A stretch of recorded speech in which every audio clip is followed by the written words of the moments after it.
Greetings, readers and friends. Harvey Michaels here.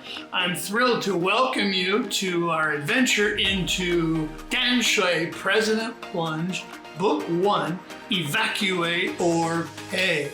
It was an electrifying story to write, and I can't wait to share some with you today. Before we dive in, don't forget to hit that like and subscribe button if you haven't already. Your support means the world to me. Thank you kindly. Okay, here we go. Chapter 5, Willie and Dee. Willie finished fiddling with gear stowed in the back seat of his 6-month-old tricked-out pickup truck. He gifted us with an identical one, the high-end performance model with all the extras. We didn't want to accept it, but he said we could only say never again after this. I hope he got a good deal since he bought 2. My gratitude exudes from me, from all of us, every time we drive in that truck. It is the nicest car we have ever owned by far, the first new car we ever owned, and replaces our 14-year-old heavy gas-guzzling Mitsubishi 5-passenger van car. Evie drives the new truck the most every day to school. She loves that unscratched truck as much as her sons do. Or she has learned the tricky columns in the school's basement parking because she scraped all sides of the previous 2 shorter cars we had while parking at work. Sure you don't want me to drive? I would die of fear before we get to the typhoon. As long as you're sure, I laughed. Teasing felt good, better than quiet. You're traveling light for a weekend away, Willie pointed to my small bag. You know, Dee, there won't be any shopping centers open for a couple of days. I'll wash my clothes when I shower. Mostly, I just needed extra socks and skivvies. Skivvies means underwear? Yeah, I answer and add with a thought, it's a soldier's word. Okay, that's us. My mother-in-law gave me a piece of advice for which I am grateful. When you visit someone, bring a piece of nice fruit in season as a small gift. Before we struggled with money and I could only afford less expensive fruit. Now, since the Odd Family computer case settled after 2001, making us wealthy on paper, if not in lifestyle, it is only a matter of remembering. Giving fruit is a potent gesture of courtesy and respect for Chinese relations, and I owe this habit to my wife's mother. Hey, are we stopping anywhere on the way out of town? Just that fruit store around the corner. I need to buy some fruit for Teddy. I knew you'd want to go there. I mean, anywhere else. Well, there is a tea shop with an interesting lady boss I'd like to introduce you to. It's not too far from here. What do you say? I raise both eyebrows twice and smile. I hope he'll go for one of these attempts to introduce women to him. Willie would really be a great catch for the right person. Evie and I both hope he will be with someone soon. Willie chuckles and shakes his head like, here we go again. We'll see. He pauses and nods. Maybe next time. This floors me. He acts like it's no big deal. But we need to hustle today. His poker face points straight ahead. All right, you said it. Next time. Oh, Evie will love this news, the first hopeful answer to our schemes for his relationship future. What fruit's in season now, anyway? It doesn't matter. Teddy's all about apples. If I came with anything else, I'd hear about it. You packed so little you can carry 2 boxes of apples. Yeah, I hope I didn't forget something. You brought more for me than I brought for myself, I chuckle, pointing to the gear he has there for me. I am very grateful for Willie's generosity, and I'm careful to not gush too much in appreciation. When I do, he scolds me with words or just a look for doubting we are family. My laugh sounded forced. I'm glad to see his relaxed smile because Willie has been overdoing work for a spell. Willie set the console computer screen to bypass GPS, weather, and news, anything Willie termed distracting. A photo bank of pleasant scenes in Taiwan's scenic locations changes every few seconds. He lowered the brightness level to ambient. You gotta set me up with this photo show deal. Sure, next time I'll work it up for Eby. You mostly ride that ancient red scooter around still, right? He looks directly at me. We have had multiple discussions about my lack of investment in face. In Willie's opinion, with two young men students, appearances have to be kept up. Scooters are easier to park and much quicker to get places, I answer. But you aren't a spring chicken anymore, and your scooter's like 20 years old. Does it even have shock absorbers? He laughs and shakes his head. Why don't you get a new one, or let me get you one? Thanks, but Cool Coal already blew us away. Cool Coal was the name the boys came up with for the new ride, to them cooler than anything. That got a smile from Willie. But maybe after this you can help me choose a newer used scooter. That got a bigger one out of him. Maybe an electric scooter, I said, just a tease, more familiar conversation territory. Pwah, he sputtered. You'll be a slave to the charging stations. Here we go. Just doing my part for the environment. Lobbing him a softball. Oh, where do they think the power comes from, charging the battery? Solar power? Wind power? No, it's from burning coal or burning something else, and the batteries don't come from leaves or fairy dust. I already know Willie's going to say using electric vehicles is putting the cart in front of the renewable energy horse. It is one of his favorite rants. I enjoy his reasoned diatribes. He is a passionate environmental activist for developing the abundant potential of Taiwan's untapped geothermal power. I don't believe I could get used to the gogoro whirring and humming sounds they make. I imitate that high-pitched zooming we hear a lot lately. Willie shakes his head downward with exaggerated drama, lets air out with hoarse harumphs, and laughs to himself. What's so funny? You on a go-go-row, that's what. We are hitting every red light on the way to buy apples. I remember the gas station is across from the fruit store.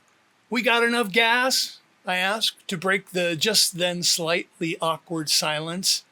Yeah, we're set, is all Willie answers. He is grasping and releasing the steering wheel with his right hand and strumming his fingertips over his sternum with his left. Eventually, I will say something lame like, penny for your thoughts, but we are just getting going now. Are you sure you don't want to stop by that nice lady's tea shop and try your charms on the way? Setting up Bachelor Willie was always on the list of teasing gaffes I had to try, but I cringe in my seat, remembering he already said he would soon. Willie patted an ice chest behind the passenger seat I occupied. No need. I already have a bunch of pearl tea, but you can't have any. No problem. I don't feel like having any anyway. Oh, not any anyway? He gawked, cockeyed, poking fun at me. Then his face cleared and his chin popped up. You are fasting, huh? How can you tell? You look like you could take a bite out of the ice chest itself, never mind the tea inside. Willie, I told you 1,000,000 times. Don't exaggerate. Coco, she sat alone at the MRT diner, near a front-facing corner, away from the angles security cameras could record her visit. A loud burp escaped her, and she lifted her head from the force of it, from the strength of it. The proprietor smiled at her, and she nodded, embarrassed, an actress's gesture. She forced herself to overeat, but there was still some rice and vegetables on her tray. She asked the proprietor, "Laoban, how much for my lunch?" $150. I don't know where you put it, he smiled at her. Here you are, $150. Delicious, Laoban, thank you. The boss was too busy to pay more attention to the girl. He was getting swamped with lunch orders, but would not forget this lovely and unique-looking young woman. He was 100% sure she was from mainland China, but whether she was rich or trying to look rich, he couldn't tell. He would later tell reporters. She was smart enough to come early and beat the crowd, and she ordered my specialty, crispy fried milkfish. An hour earlier, she used a Hello Kitty debit card and caught one of the last Red Line MRTs to Old Town Danshui before the typhoon shut down the system. From where she sat, riding in the brightly lit MRT carriage, she could see through 3 coupled cars ahead, turning right or left, lifting or dropping along the underground route, her car following along. The clear plastic handholds in those forward cars captivated her with every shift of the speeding MRT cars ahead of hers as they dangled right and bounced left, much like she imagined she would in typhoon underwater seas. She had to stop the involuntary panic rising then. Don't think about the mission, think about lunch. The storm had arrived half an hour earlier than they thought it would and was whipping furiously. She was a little worried they would stop the MRT before she arrived in Danshui. Now it was blowing double again as strong as when she sat down for lunch. Standing 20 meters from the extra-wide exit of the MRT station, she nervously spied the street for a way to catch a taxi without getting drenched. "Looking for a taxi?" A man appeared, stepped in front of her. He was so taken by her beauty, he did not follow where her eyes were looking and noticed how the storm had whipped into a violent tempest since he sat down an hour ago with his coffee and newspaper. "Yes, and I don't want to get too wet." She walked close to him and tried her hardest to flirt with her eyes. Though she possessed no such skill, her natural loveliness had him smitten. "There is underground parking beneath us." He wiggled thick, hairy eyebrows at her. "And my new taxi is there waiting. But to go out in the typhoon will cost extra." He gave her a name card with a picture of a large yellow Toyota sedan. $1,000 to Danshui Fisherman's Wharf, Fulon Hotel, she asked, and stepped closer to him with imploring eyes.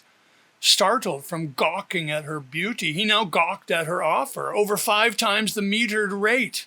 For a moment he felt a little guilty, possibly taking advantage of this damsel in distress girl of his dreams.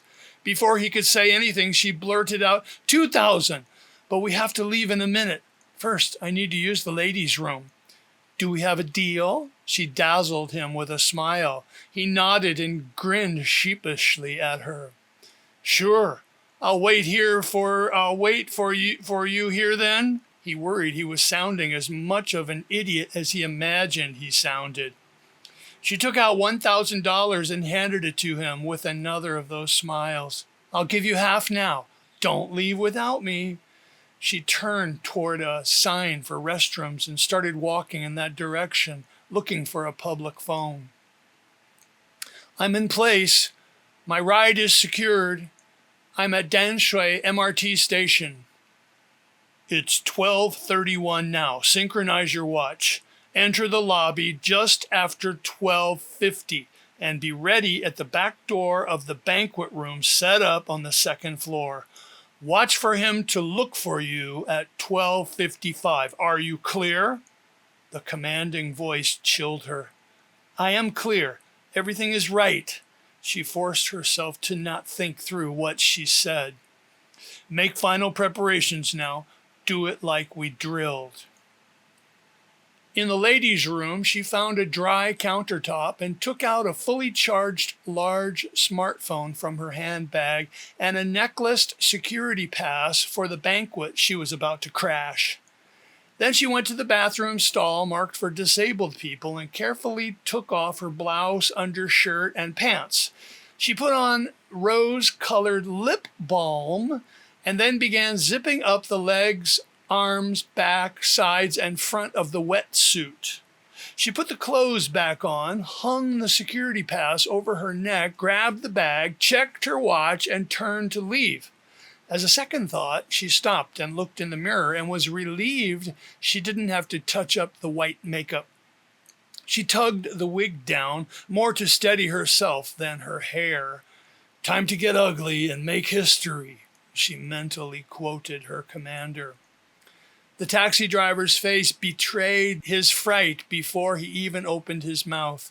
"I'm not so sure about this," he gulped. "The typhoon is so powerful now. Maybe we should wait." She looked at him intently. Then she stepped close and pleaded with him. I just spoke with my boss. She pointed at her now obvious security pass with the Wong Family Enterprises mark enlarged and engraved to make it look authentic. He's already angry at me for checking in on my father before going to the seminar. They booked the whole hotel today. The driver thought he was in love. Every time she stepped near, he kept imagining her thin lips puckered and leaning toward him for a kiss. Nevertheless, he steeled himself to refuse her. Just another hour. She took a wad of money from her bag and came very close to him. She grabbed his hand and gently put the money in it. That's all the money I have, $5,000. Keep it. I will lose my job if you don't help me, she begged him, and then stepped even closer. I have your card, she smiled. I will find you later and show my thanks again. Please, Yen Ming. His name was on the card. The driver's name was also on an unattractive laminated photo ID card attached in a most visible spot on the dashboard. That picture doesn't look like you, she said. You look much better in person. She felt relief. She could not let herself show when they finally left the parking garage. 10 minutes to spare. Yen Ming, can I turn the air conditioner up high? I'm nervous and I feel myself perspiring. Between the wetsuit and the skin whitening makeup, rising trapped heat was stifling her. How's that? The taxi driver asked, turning it halfway on. Can it go stronger? She laughed. I know, I'm a strange girl. They drove slowly through horizontal rain and flooding waters coursing down the hills on the north side, the right side of the road. Blowing wind and rain almost stopped them as it charged, slamming into their car's face. Minutes later, rain decreased and wind increased, shifting without warning, threatening to push them to the flooded right roadside where several compact cars were already stuck, emergency lights flashing. To the left side of the water-filled road was Danshui River. Driver Yen Ming said he never saw it so full or moving so fast, though the real flooding had not even begun. The unlit river was dark as charcoal, but white caps covered everywhere, blossoming up to mix with surreal cloud cover jetting inland, blown by super typhoon winds barreling up the blackened, swollen river. Oh my God, oh my God, oh my God, he burst out every minute or so like 3 uncontrollable sneezes. She checked her watch and looked in the distance for the distinctive hotel shape. She also kept leaning ahead, close to the windshield, away from the taxi's camera lens on the driver's rearview mirror. As they entered the expansive, nearly empty hotel parking lot, the girl feigned a panic attack, hyperventilating. She frantically waved her hands. Breathe, wait, oh, please stop. She was stalling for a 5-minute delay. If this did not work, she would try to make out with the driver, but that was the last thing she wanted to do. Hey, are you okay? Stop, please. Stop for a minute, please. She made herself look as if she was suffering a psychological horror greater than the one they drove through, if that was possible. Please, tell me who you get together with on Chinese New Year's Eve. Gasping for big breaths, she sounded like she might cry, putting her head on her wrist, the one with the watch. Yen Ming wanted to comfort her, and he began telling her what she wanted. He ran down everything his family did each Chinese New Year's Eve and New Year's Day, lunch and dinner. His voice shook for fear in the screaming, violent wind rocking the car, but he kept talking. 5 minutes went by quickly. The girl calmed down in a 30-second controlled descent from her contrived anxiety attack and accidentally noticed her watch. Oh no, we better get there. They came under the circular driveway in front of the hotel, which cut off almost all the rain. She thanked the driver profusely, showing him she was still holding his card, and hurried from his cab. A gaggle of hotel staff were inside looking out, shocked that someone dared to venture out in the screaming typhoon. She pointed at her past before she even reached the door and pushed it open by herself, with no help from the surprised five-star hotel staff. "I'm so late. I'm so in trouble," she repeated to herself again and again, shaking her head fearfully, barely acknowledging the staff. She just held out the official pass and re-uttered her disturbed, "I'm so late. I'm so in trouble." She acted disheveled, pretending to mush down her permed hair, with the nearby staff standing around still staring. As she strode purposefully past the counter area to the stairs, she glimpsed an officious man coming out of a back office, clapping his hands. The hotel manager saw the girl with the ID badge from the office doorway. "Oh, what's this? Look sharp, everyone." He watched her turn the corner up the stairs, and he had to speak loudly to be heard over the roaring storm. Once Wang Sanbao was in the armored van, she became thoroughly maternal. Her job from then on was attending to him and wrapping up the final preparations for their leap into stormy seas. She kept eye contact with Sanbao as much as time allowed. Everyone was going to live through this, but everything had to be done just so for total success. After taking care to place the IV in the elderly man's vein, she secured the IV bags and medicine lines in safe positions for their expedition. She injected Wang Sanbao twice, each time angling the needles to hurt less. Hating injections herself, she coughed for him just before sticking him for the second needle to start the IV, a hint for him to cough and make it sting less.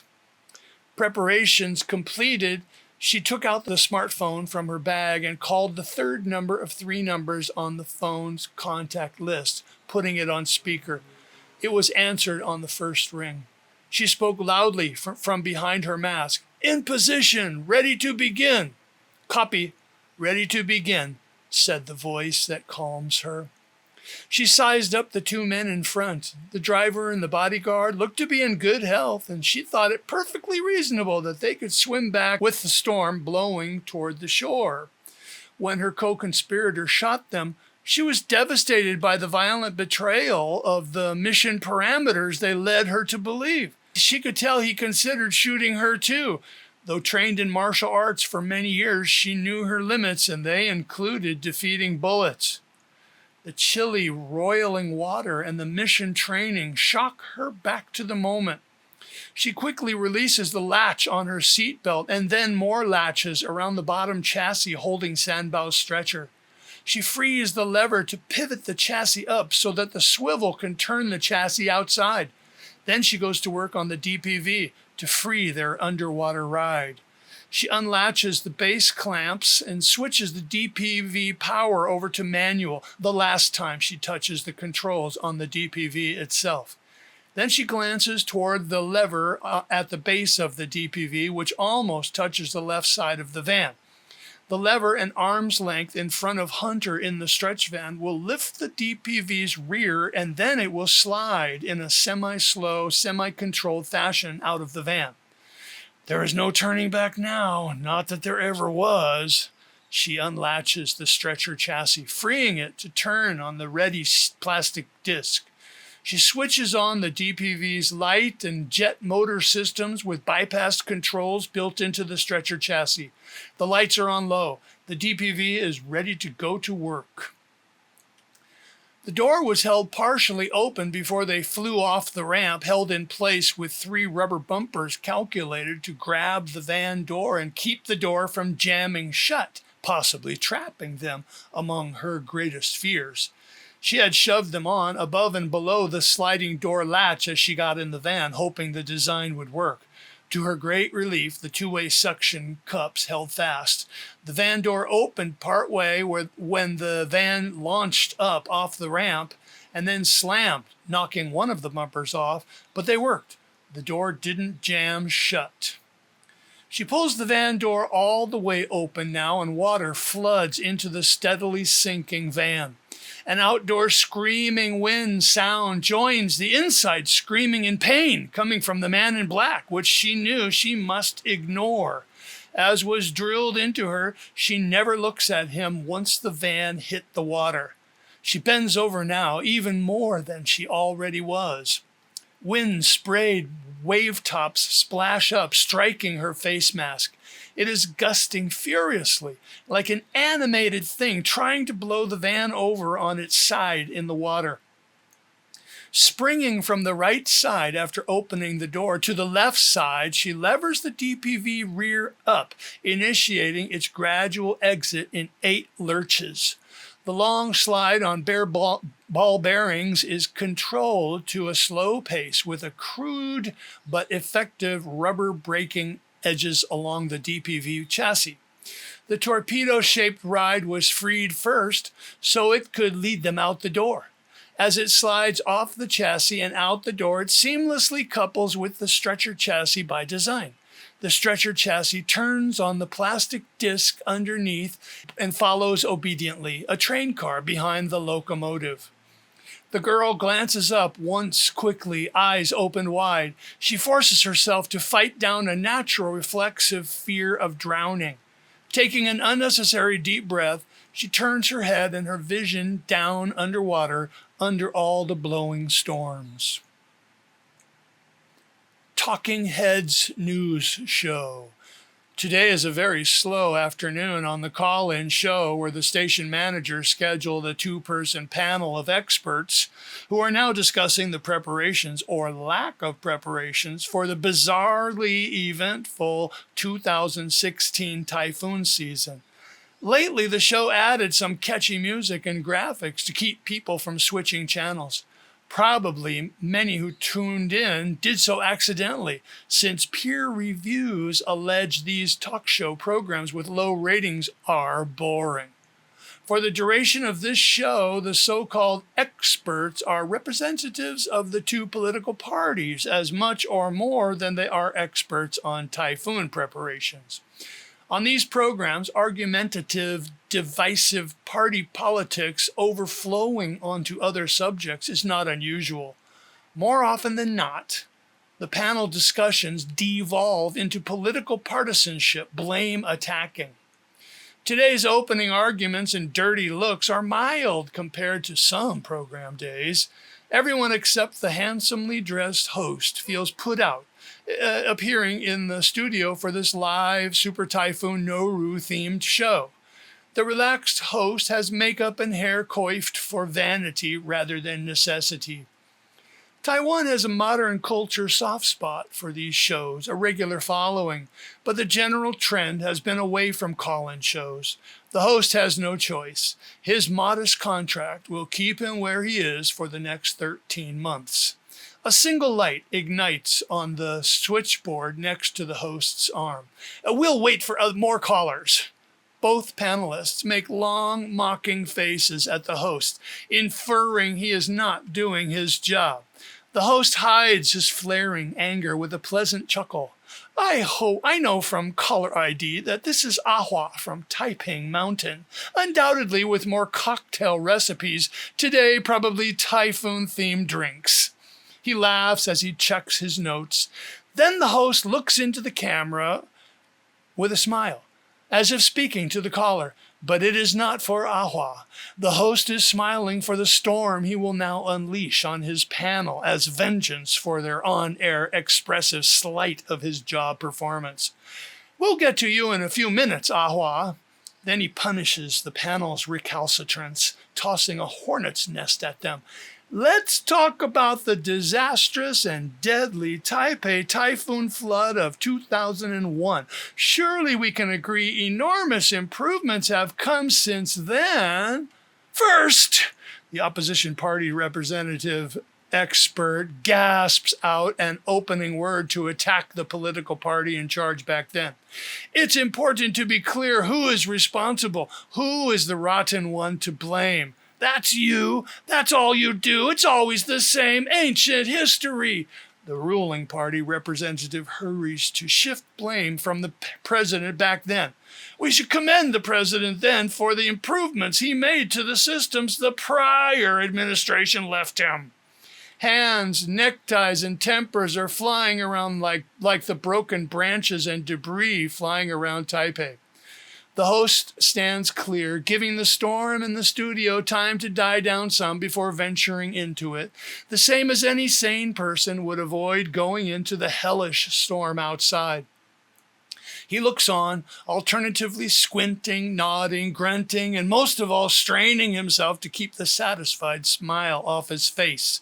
His paper notes and forearm cover the phone, flashing with new lights now, people who want to rant along with the panel. He will wait to let any callers put in their 2 cents worth until he feels the panelists' pain. Hunter. Rarely talking, suited the man in black named Hunter. What he lacked in verbosity, he more than made up for in viciousness.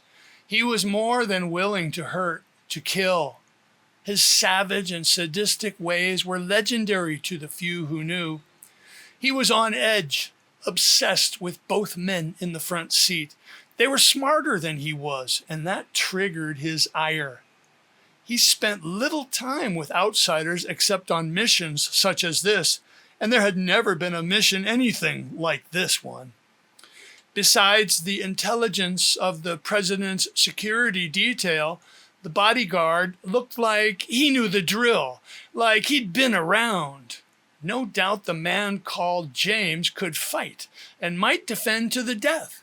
Hunter would oblige him there. Though muscular enough, Hunter did not enjoy actual physical fights. They were too close, too threatening. He preferred expressing his sadism with a blade on a bound victim. On the other hand, he would love to see his female comrade take on that bodyguard, and he would be surprised if she didn't prevail. He watched 6 videoed off-the-cuff fights, and each time she loosed animalistic attacking blurs on adversaries who had no chance. Nothing surprised him about that warrior, and he hates that he fears her. No matter the competence of the president's security duo and the combat prowess he sensed in the bodyguard, Hunter knew he and his team took adequate steps. These 2 men in the van's cab would not have the stomach to see their women cut the way the masked pair were ready to hurt them. However many fingers it took, the driver and bodyguard would be obedient dogs until the end. Hunter's bloodshot eyes squinted in glee, a moment of pleasure, confident the designed end was inevitable. Despite the zippers still open on his high-tech wetsuit and the air conditioning on high, he glistened with nervous sweat. A minute later, more than one too late, a single electrified thought bubble flashes, illuminating his faults, pain, of his own doing, physical, but mental too. What have I done? He sees too late. He thought too much of the 2 he was to kill, and not enough of all the steps he needed to drill for his own survival. He killed so many with his knife. This was to be the first kill he made with a gun, in a car, moving or otherwise. Too many firsts. With over 40 kills from his own hands, he took on the mission thinking, what were 2 more? However, he became obsessed with it, irrationally, compulsively, and also denied his great fear of going far underwater, not among his skill sets. What have I done? Excruciating pain, screams from torn tendons and ligaments in his left thumb, yanked all the way back against his forearm above his wrist, and then wrenched further still. Shaking all over, he remembers now, he rocketed out from his seat when they crashed into the water, and the seatbelt became a weapon against his thumb. He never got his head under the seatbelt, never let go of the pistol. His shoulder feels wrong too, jammed when his elbow crashed onto the DPV. His newly chipped teeth are clenched, and his eyebrows and forehead are furrowed in max tension to push down the most overwhelming fear and pain he ever could imagine. Hunter stares at his weirdly dangling thumb, torturing him for 1 long second too many, hating himself anew. What have I done? Moaning and screaming until cold seawater slams into his face and chest. He is too affected to notice the head-grazing shot, only stunned Theo. Theo's hands are moving upward on the steering wheel. Hunter retches deeply from swallowed seawater. Then he finally responds to practice and deeper survival instincts. Before the next larger wave fully envelopes him, he shoots out his good right hand to find the coiled cable's steel clip anchor to latch on his wrist cuff. He yanks it from where it is coiled at the stretcher chassis corner. As soon as the hook clanks shut on his wrist cuff, he races with the incoming larger wave flying toward him to pull on his full-face dive mask, one-handed. It was foolishly still on top of his head. Just as foolishly, he never pulled his wetsuit hood over his head or even picked up the wetsuit gloves or weight belt. He closes his eyes and his mouth as the cold water crashes heavily onto him. At the same time, he slides the mask down over his chin with his right hand. He can tell the soft rubber mask seal around his jaw is not right. It is folded under itself, underneath his chin and jaw. And he presses and wobbles it on his face, hoping it will seat him itself. He involuntarily holds away his left thumb, a searing lightning bolt of pain. Without using two hands, he cannot pull up and uncross the two cross straps on the back of his head. But things are happening too fast. 2 weeks of casual paced rehearsals are all but forgotten in Hunter's hellish, swiftly collapsing environment. His female partner and their stretchered prisoner head out the van door, pulled by the DPV. He is in shock from his agony in the swallowed salt water and surprised when the slack in the wrist cable gets taken up and it mercilessly jerks him out of the van. The top of his head collides violently with the top of the van roof door groove, crunching his neck vertebra. He is stunned, but knows instantly his head is gashed and bleeding. He sees and hears the typhoon wrath for a moment as the cable loosens with slack between the DPV and the stretcher already underwater, U-turning behind the sinking van. Hunter opens his eyes and panics at the sea inside his mask. He vomits from pain and swallowed salt water, which shoots out and joins the water, leaking in, half filling the mask. He turns to his side and, using his right hand, blows air to clear the mask just as a wave crashes into him. The underwater scooter's speed takes up the cable slack and yanks him under. Forgetting more training, he pays the price for not going directly underwater from the van with a dislocated left shoulder. Miraculously, only half the mask now is filled with the sea and puke. But the straps in the back of his mask are still crossed over each other and wadded together at the bottom of his skull, so the mask moves on its own, wanting to slide lower on his face, just one of several things that panic Hunter. At least the cold seawater feels relieving to his dislocated left shoulder and his dangling tendon-ripped thumb. It dawns on him he foolishly didn't attach his main harness to the chassis, and so he is trolling 4 meters behind, held by the bracelet-locked safety cable. His more capable partner has the DPV going slow, guided by its GPS-enabled system to the beacon, less than 100 meters away. They will latch onto a connector that will pull them to their destination. Hunter saves what's left of his life by reaching across his chest and painfully jerking his left arm upward back into place and vomits more into his mask for his reward. He writhes around in the water to find a position where his mouth is not covered in puke water so he can take a deep breath his lungs are screaming for. It is not possible. But he finally does the right thing, according to training, blowing out his remaining air, pressing the mask at his chin to clear the water from the top. Just as he does, 100 meters underwater has passed.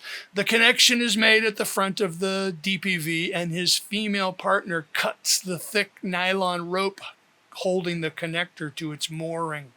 The taut line gives way like a slingshot, and they launch forward like water skiers underwater. He presses his right hand against the slipping mask and feels himself sliding into shock, kept conscious by the ripped tendon thumb flailing in the water behind his left wrist, hooked to the safety cable, his lifeline. As they jerk forward, he feels his left shoulder slipping out of socket again. That's it for today. Thanks for listening. I hope you enjoyed the reading this time. Please leave a comment if you did. What did you think? Remember, sharing is caring, so please do tell a friend who would like to join us here. If you are enjoying the journey, I'd be so grateful if you would be a supporter and pick up a copy of Danshui President Plunge on Amazon and leave a review. Until next time, take care. I look forward to seeing you here again. See you then.